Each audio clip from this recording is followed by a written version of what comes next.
नमस्ते, प्रणाम। स्वागत करती हूँ अपने यूट्यूब चैनल पर। आप सभी लोग के सामने एक कहरवा गीत सुनाने जा रही हूँ। आप लोग सुनिएगा और कमेंट बॉक्स में बताइएगा हमारा गीत कैसा लगा।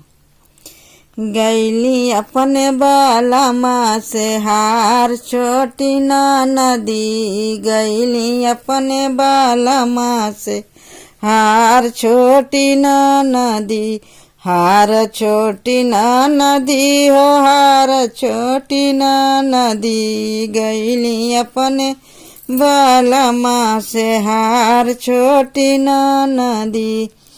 जे वही के मांगे राजा पूड़िया कचौड़ी, जे वही के मांगे राजा पूड़िया कचौड़ी, अरे ऊपर से चटनिया चार छोटी ना नदी, अरे ऊपर से चटनिया चार छोटी ना नदी।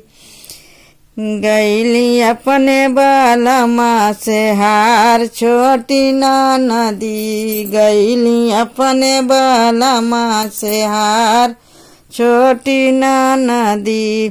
घूटही के मांगे पिया गंगा जल पानिया, घूटही के मांगे पिया गंगा जल पानिया, अरे ऊपर से लोटवा गिलास छोटी ना नदी, अरे ऊपर से लोटवा गिलास छोटी ना नदी। गैली अपने बालमा से हार छोटी ना नदी, गैली अपने बालमा से हार छोटी ना नदी।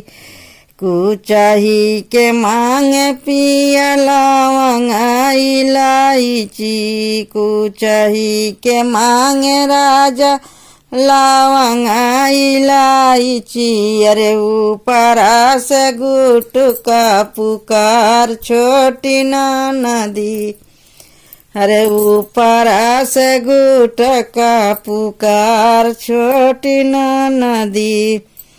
गैली अपने बालमा से हार छोटी ना नदी, गैली अपने बालमा से हार छोटी ना नदी।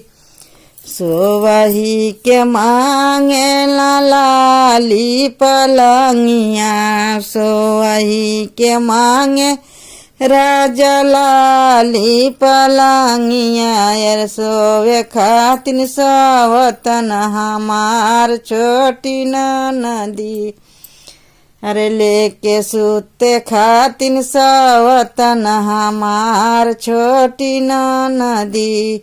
गैली अपने बालमा से हार छोटी ना नदी, गैली अपने बालमा से हार छोटी ना नदी।